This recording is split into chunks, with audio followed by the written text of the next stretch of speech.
আসসালামু আলাইকুম। আজকের আন্তর্জাতিক সংবাদে আপনাকে স্বাগত। শুরুতেই জানিয়ে দিব শিরোনাম। রাশিয়ার বিরুদ্ধে লড়ছেন ইউক্রেনের ৭০,০০০ নারী সেনা। এরপর জানিয়ে দেওয়া হবে গাজায় কোনো বাহিনীর কর্তৃত্ব মেনে নেবে না হামাস। সর্বশেষ জানিয়ে দিব গাজা পরিকল্পনার দ্বিতীয় ধাপে এগোতে প্রস্তুত হচ্ছে ইসরায়েল ও হামাস। এতক্ষণ শুনছিলেন সংবাদ শিরোনাম, এবারে বিস্তারিত। গাজায় ইসরায়েলের গণহত্যামূলক যুদ্ধের অবসানের জন্য যুক্তরাষ্ট্রের নেতৃত্বাধীন পরিকল্পনার দ্বিতীয় পর্বের দিকে এগোতে প্রস্তুত হচ্ছে ইসরায়েল ও হামাস।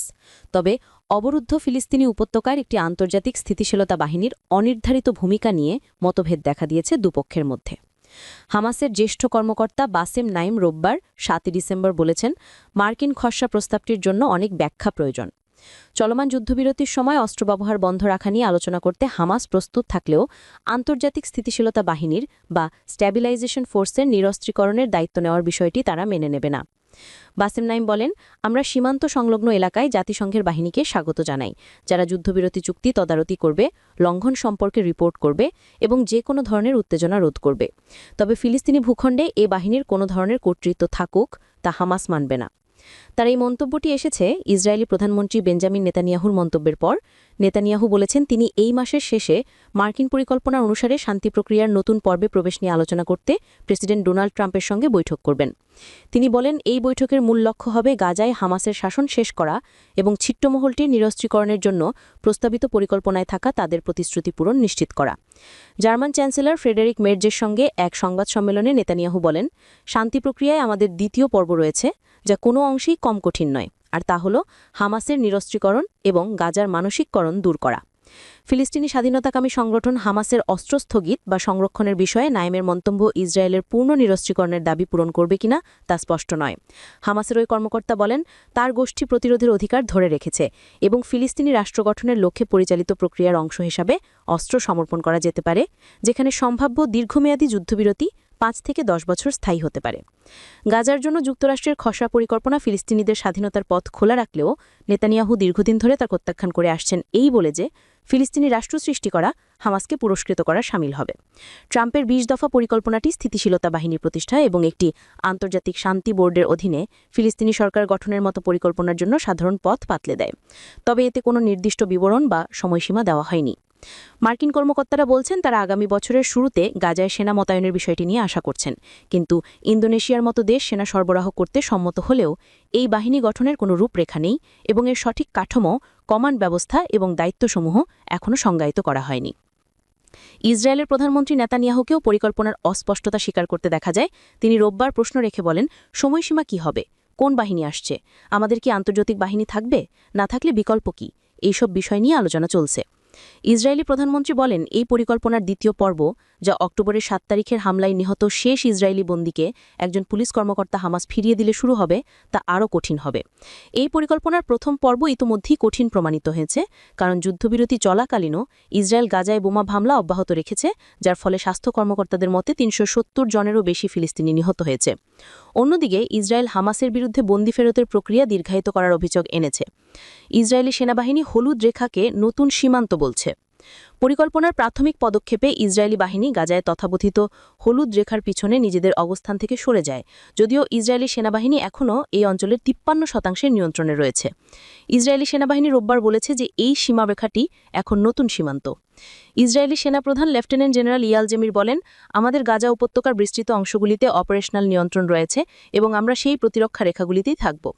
হলুদ রেখাটি একটি নতুন সীমান্ত রেখা, যা আমাদের সম্প্রদায়ের জন্য একটি অগ্রবর্তী প্রতিরক্ষামূলক ও অপারেশনাল কার্যকলাপের রেখা হিসেবে কাজ করছে।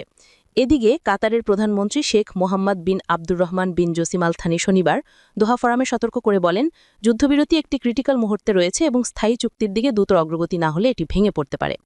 বিন জসিম আল থানি বলেন, প্রকৃত যুদ্ধবিরতি ইসরায়েলি বাহিনীর পূর্ণ প্রত্যাহার ছাড়া সম্পন্ন হতে পারে না। পাশাপাশি স্থিতিশীলতা পুনরুদ্ধার এবং ফিলিস্তিনিদের জন্য চলাচলের স্বাধীনতা নিশ্চিত করা প্রয়োজন, যা পরিকল্পনার প্রথম পর্বের অধীনে এখনও ঘটেনি। তবে তিনি তার মন্তব্যে হলুদ রেখা সম্পর্কে কিছু বলেননি। বর্তমানে ইউক্রেনের সশস্ত্র বাহিনীতে নারী সেনার সংখ্যা ৭০,০০০-এরও বেশি। ২০২২ সালে রুশ আগ্রাসন শুরুর সময় সেনাবাহিনীতে যে সংখ্যক নারী ছিল, বর্তমানে সেই সংখ্যা ২০% বৃদ্ধি পেয়েছে। এর মধ্যে ৫,৫০০-এর বেশি নারী সরাসরি ফ্রন্টলাইনে মোতায়েন আছেন। এই উল্লেখযোগ্য বৃদ্ধির পেছনে প্রধান ভূমিকা রেখেছে আধুনিক প্রযুক্তি, বিশেষ করে ড্রোন। ড্রোন যুদ্ধ নারীদেরকে প্রচলিত সামনের সারির লড়াইয়ে অংশ না নিয়েও নানা যুদ্ধ ও প্রযুক্তিগত ভূমিকায় সক্রিয় হওয়ার সুযোগ দিয়েছে। এর আগে ইউক্রেনীয় প্রেসিডেন্ট ভলোদিমির জেলেন্সকি জানিয়েছিলেন, 2022 সালে রাশিয়ার পূর্ণমাত্রার আক্রমণের পর থেকে প্রায় ৪৫,০০০ ইউক্রেনীয় সেনা নিহত এবং কমপক্ষে ৩৯০,০০০ আহত হয়েছেন। তৃতীয় আর্মি কর্পসের ২৬ বছর বয়সী মনকা বলেন, প্রযুক্তি তাকে কার্যকরভাবে যুদ্ধ করতে সক্ষম করেছে। রেস্তোরাঁ ব্যবস্থাপক হিসেবে বিদেশে কাজ করা মনকা দেশ ফিরে সেনাবাহিনীতে যোগ দেন। তিনি স্বল্প দূরত্বের এফপিভি ড্রোন চালান। তিনি দ্য নিউ ইয়র্ক পোস্টকে বলেন, হাতে গোলাবারুদ নিয়ে ছুটতে না হয়, বরং প্রযুক্তির মাধ্যমে তা পৌঁছে দেওয়া যায়, এটা সত্যি অবিশ্বাস্য। রাশিয়ার তেল স্থাপনা, গোলাবারুদ মজুদঘর ও সুরক্ষা ঘাঁটিতে হামলায় ড্রোন এখন ইউক্রেনের অন্যতম গুরুত্বপূর্ণ অস্ত্র। কিছু ড্রোন কামিকাজি হিসেবে আঘাত হানে, কিছু বোমা ফেলে ফিরে আসে, আবার অনেক ড্রোনই নজরদারির কাজে ব্যবহৃত হয়। নবম ব্রিগেডের ২৫ বছর বয়সী ড্রোন বোমার পাইলট ইয়াহা প্রথমে ড্রোন প্রশিক্ষণ কোর্সে ভর্তি হতে বাধার মুখে পড়েছিলেন। তিনি বলেন, দূর থেকে শত্রুকে আঘাত করার ধারণাটা আমার ভালো লেগেছিল। তখনই বুঝেছিলাম এটাই ভবিষ্যৎ। তিনি আরও বলেন, যুদ্ধ কোনো আকর্ষণীয় বা রোমাঞ্চকর বিষয় নয়, এটা যন্ত্রণা, কষ্ট আর হারিয়ে ফেলার গল্প। তবু আপনি লড়াই করেন কারণ আপনি পরিস্থিতি বদলাতে চান। ২৭ বছর বয়সী ইমলা ছিলেন একজন পেশাদার হকি খেলোয়াড়। সেনাবাহিনীতে যোগ দেওয়ার পর তিনি প্রথমে যুদ্ধক্ষেত্রে প্যারামেডিক হিসেবে দায়িত্ব পালন করেন, পরে দ্রুত ড্রোন পরিচালনায় যুক্ত হন। তার প্রথম রিকনেসেন্স মিশনে তিনি ভীষণ নার্ভাস হয়ে পড়েছিলেন। ইমলা এবিসি নিউজকে বলেন, সত্যি বলতে কয়েক মুহূর্তে আমার কাঁদতে ইচ্ছে করেছিল, কিন্তু সময়ের সঙ্গে অভিজ্ঞতা বাড়ে আর আত্মবিশ্বাসও ফিরে আসে। খার্তিয়া কর্পস সহ আরও বেশ কিছু ইউনিট নারীদের লক্ষ্য করে নতুন নিয়োগ প্রচারণা শুরু করেছে। 2024 সালের পর থেকে এসব ইউনিটে নারী সদস্যের সংখ্যা 20% বেড়েছে।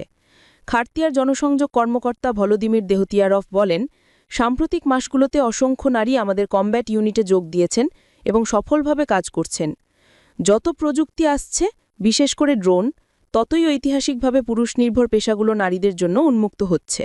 ফিলিস্তিনের অবরুদ্ধ গাজায় ইসরায়েলের যুদ্ধের অবসান ঘটাতে যুক্তরাষ্ট্রের নেতৃত্বাধীন পরিকল্পনার দ্বিতীয় ধাপের দিকে এগিয়ে যাবার প্রস্তুতি নিচ্ছে ইসরায়েল ও হামাস। তবে অবরুদ্ধ ফিলিস্তিনি ভূখণ্ডে আন্তর্জাতিক স্থিতিশীলতা বাহিনীর অনির্ধারিত ভূমিকা নিয়ে মতবিরোধ দেখা দিয়েছে দুই পক্ষের মধ্যে। হামাসের জ্যেষ্ঠ কর্মকর্তা বাসেম নাইম রোববার ৭ ডিসেম্বর বলেছেন, মার্কিন খসড়া আরও স্পষ্ট হওয়া প্রয়োজন।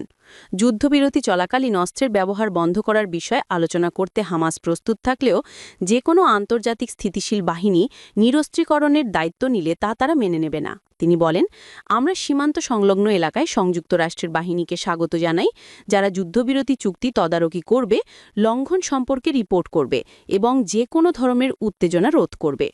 তবে ফিলিস্তিনি ভূখণ্ডে এই বাহিনীর কোনো ধরনের কর্তৃত্ব থাকুক তা হামাস মানবে না বলে জানান তিনি। এর আগে ইসরায়েলি প্রধানমন্ত্রী বেনিয়ামিন নেতানিয়াহু বলেছিলেন, তিনি মাসের শেষে যুক্তরাষ্ট্রের পরিকল্পনার একটি নতুন পর্যায়ে প্রবেশের বিষয়ে আলোচনা করতে মার্কিন প্রেসিডেন্ট ডোনাল্ড ট্রাম্পের সাথে দেখা করবেন।